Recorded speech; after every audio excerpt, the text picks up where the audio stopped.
It's now been 5.5 years since the CW gave us Crisis on Infinite Earths, one of the greatest pieces of fan service that DC comic fans have ever seen. But it wasn't just fan service. It turns out this might have been the most important story that we've ever seen in live action, and it may have saved the entire continuity of DC.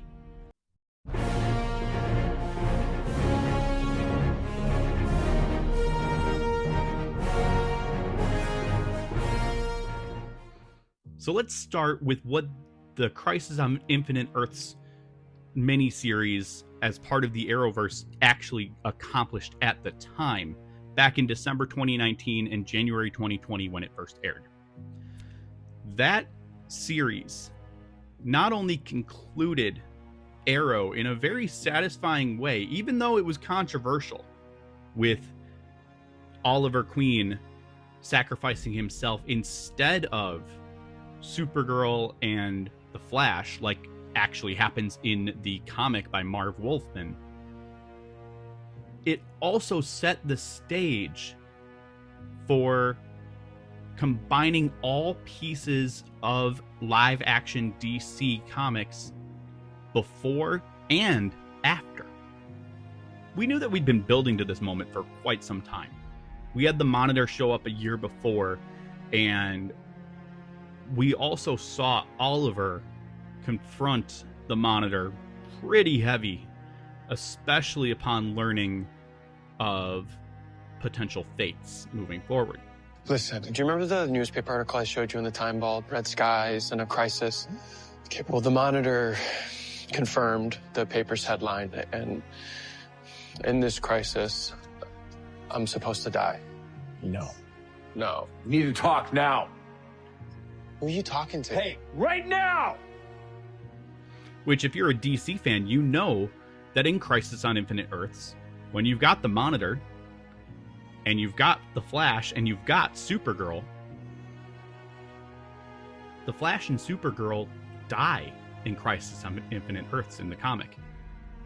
We were led to believe that that's where we were headed. But Oliver Queen, he had different plans. You and I had an agreement. I die. Barry and Kara live. Yes, to keep the cosmic balance. He sacrificed himself for Kara and Barry. We still found a way to make a Flash disappear, and we'll get to that. But as we started to see some of these Earths disappear, we were reintroduced to some past characters, and some had implications even beyond Crisis that we didn't see coming yet. I mean, we got Burt Ward reprising as Robin, and even going so far as to say, "Holy crimson skies of death!" I mean, that was pretty awesome in itself. We could have left that alone and just had that. We got Robert Wuhl reprising Alexander Knox from Tim Burton's 1989 Batman, or with a newspaper in his hand depicting Michael Keaton's Batman. And we know they wanted Michael Keaton to do this. They tried. In fact, concept art actually shows a blurred out Michael Keaton. Not to mention, we clearly had the Tim Burton Batmobile just under a tarp. There's a lot of speculation that they wanted Michael Keaton to come back to wrap up Batman in Crisis. But we're definitely going to circle back to Robert Wuhl in a little while, because it's important to note that when the sky turned red right before that Earth disappeared, Alexander Knox, very concerned, said,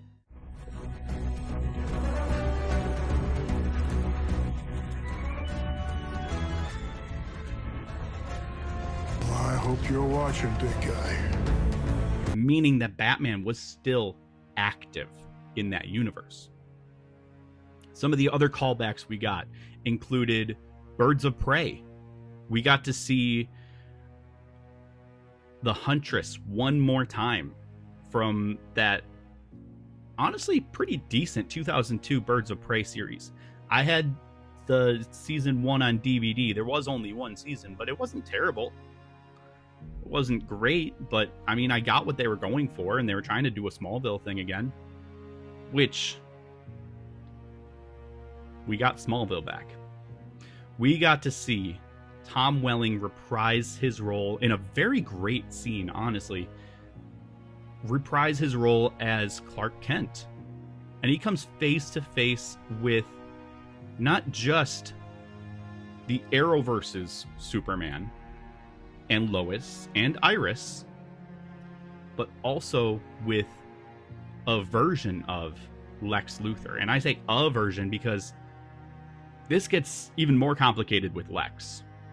Now, it wasn't the Lex Luthor that this Clark knew. It wasn't Tom Welling's Clark standing across from Michael Rosenbaum. This was John Cryer,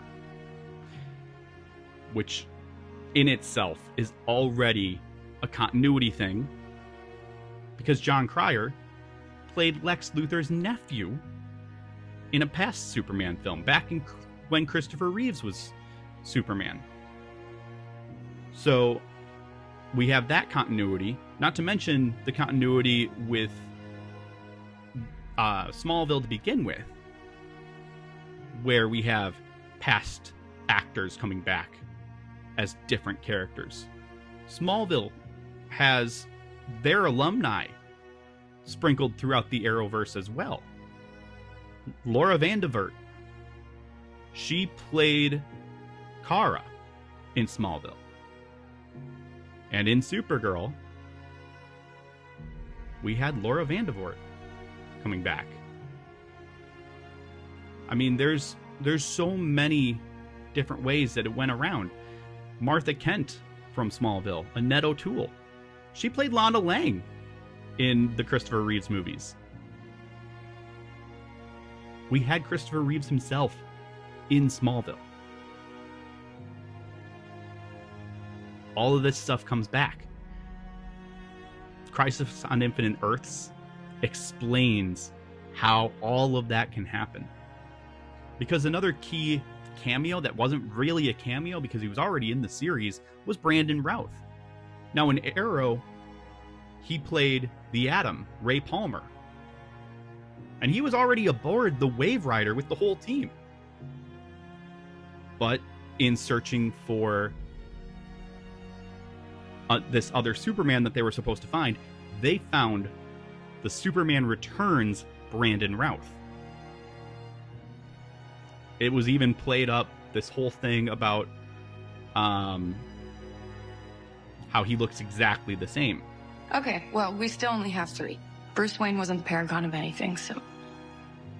Whoa, Ray, you are looking jacked. No. It's your cousin, sort of. Huh. Now, of course, by this point, we've already lost Oliver in battle, but he's actively being resurrected as the Spectre. And I know that that's something that a lot of people don't really like. They don't like Oliver Queen as the Spectre, because that's not comic accurate. I get that. But in a lot of weird ways, it worked. And I theorize that Oliver saw some of these doppelgangers who, unlike what the Flash had dealt with, where doppelgangers looked exactly like the other person, like all of the Harrison Wells, or the times that Barry has encountered himself from another universe, it was always Barry for the most part. Only now, here's Brandon Routh standing next to Brandon Routh, but one's Ray Palmer and one's Clark Kent. So, do you have a gluten sensitivity too? No, not that I know of. Congratulations. You're a ringer for a filthy Kryptonian. Oliver's absorbing this. He's learning about this. He's seeing that this is possible. And that's going to be important because someone has to reboot all the universes. And yes, we do get another Flash who eventually ends up, unfortunately, being forced to sacrifice himself.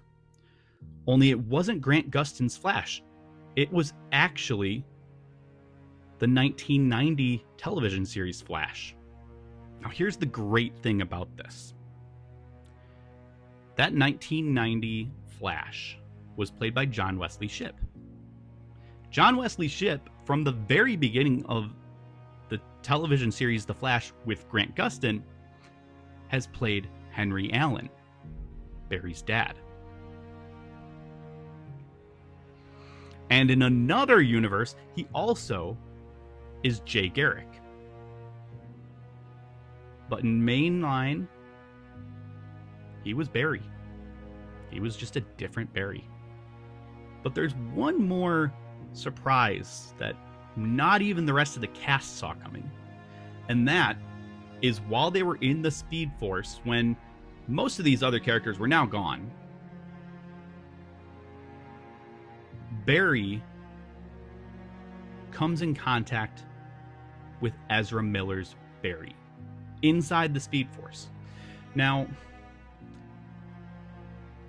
one key thing came from that scene, and that's Grant Gustin giving Ezra Miller the name The Flash. But then, if his universe is wiped out, how did he still get that name from Grant Gustin? Here's how.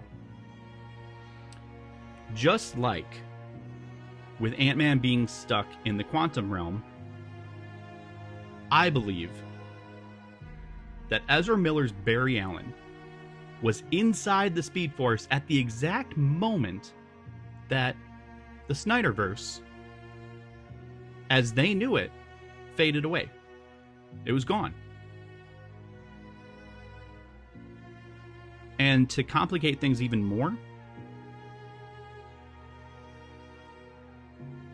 he was able to remember that conversation despite all his other memories of his life being reset when Oliver rebooted the multiverse.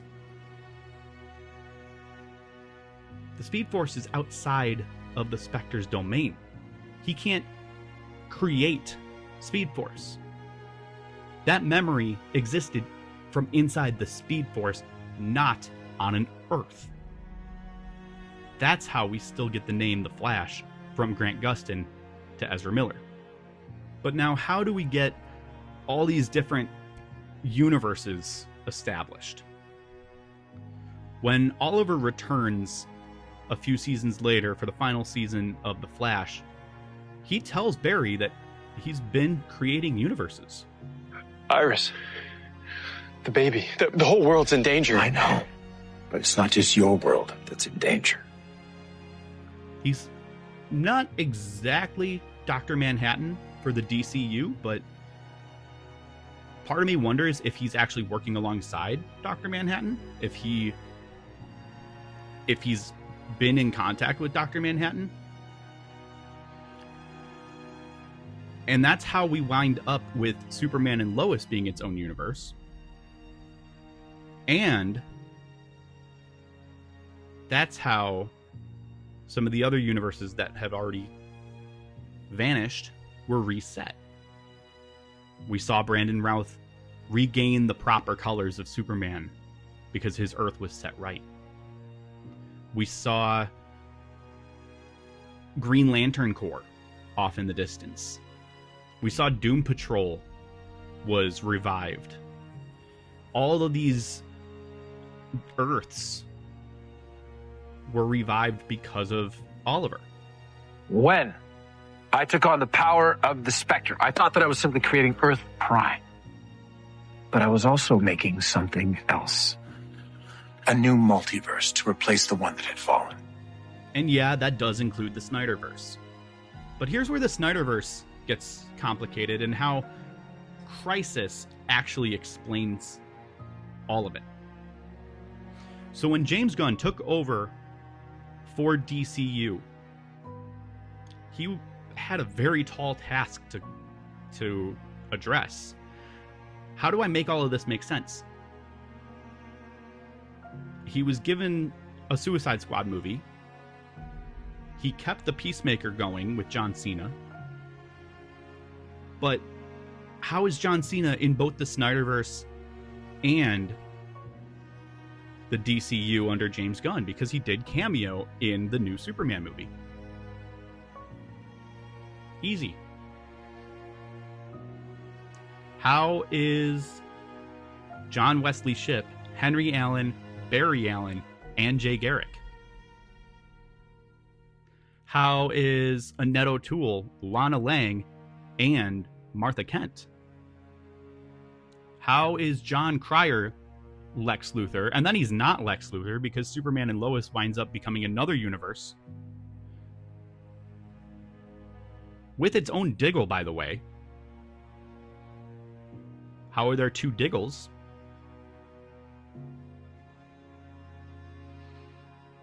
Because the multiverse is complicated and sometimes things align a little too perfectly. But when we fought the Red Death, she thought she escaped from her timeline into an alternate one. She's from Earth 4125. You're numbering them. I've had a bit of time on my hands. But then, what was the deal with Robert Wuhl? I mean, clearly Michael Keaton was still active as Batman in that universe. Did that get wiped away completely? No, I don't think it did. I think Michael Keaton as Bruce actually explained that in the scene in the Flash movie. See, I don't think the Flash movie actually undid anything. Not directly. When Ezra Miller's Barry Allen ran back in time and saved his mom and created Flashpoint, he didn't create a branched reality. He created a fulcrum, as Bruce explained, mixing other universes. That's how Robert Wuhl's character of Alexander Knox still existed in an active Batman universe during Crisis, and then later in Flash, when we had the Flashpoint, Bruce was retired and no longer needed because that fulcrum changed something in the Tim Burton Batman universe. We're almost in an era where DC makes more sense than Marvel, which is weird.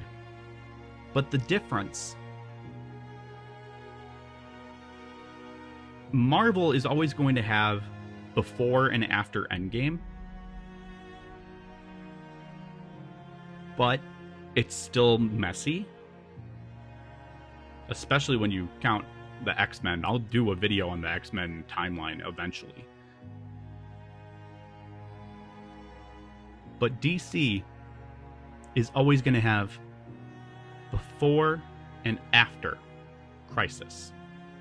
5.5 years ago, this miniseries, this 5-part miniseries, was groundbreaking for a TV series to do, let alone a lot of different TV series to do all at once. Having the full scope of how things played out with Zack Snyder and James Gunn, and not to mention Elseworlds like Robert Pattinson's Bruce and that universe, and Penguin, which also that universe created by Oliver Queen. It's really interesting how a Green Arrow TV series was the catalyst for changing DC forever into two separate eras but making it all universal, no matter what. From now on, you can't actually say with certainty that a DC series or movie in live action isn't part of the multiverse created by Oliver Queen. Low budget, kind of thrown together at times, flying by the seat of its own mask. But Crisis changed everything. Thanks for sticking with me to the end. If you have any theories that you want to throw in there about how Crisis changed or didn't change the DCU, if you have an argument that you want to say Crisis had nothing to do with explaining in continuity the changing of the guard from Zack Snyder to James Gunn, or however you want to say it, let me know in the comments. I absolutely welcome your theories as well. If there's other things you want to hear my theories on, let me know there as well. Also, be sure to check out my main channel, Fluently Aspec. I'm Arrow Ace, not like Oliver, but I'm aromantic and asexual. And I talk about what that means. I educate, I advocate over there. This channel exists to help that one keep going. So please be sure to check that out if you're interested. If you know somebody that might want to learn about it, if you want to learn more about people with those experiences, if you've ever questioned if you had those experiences, definitely check that out.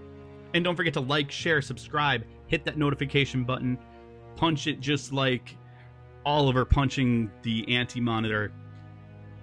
And always remember, be good to each other and to yourselves. I'll see you in the next one.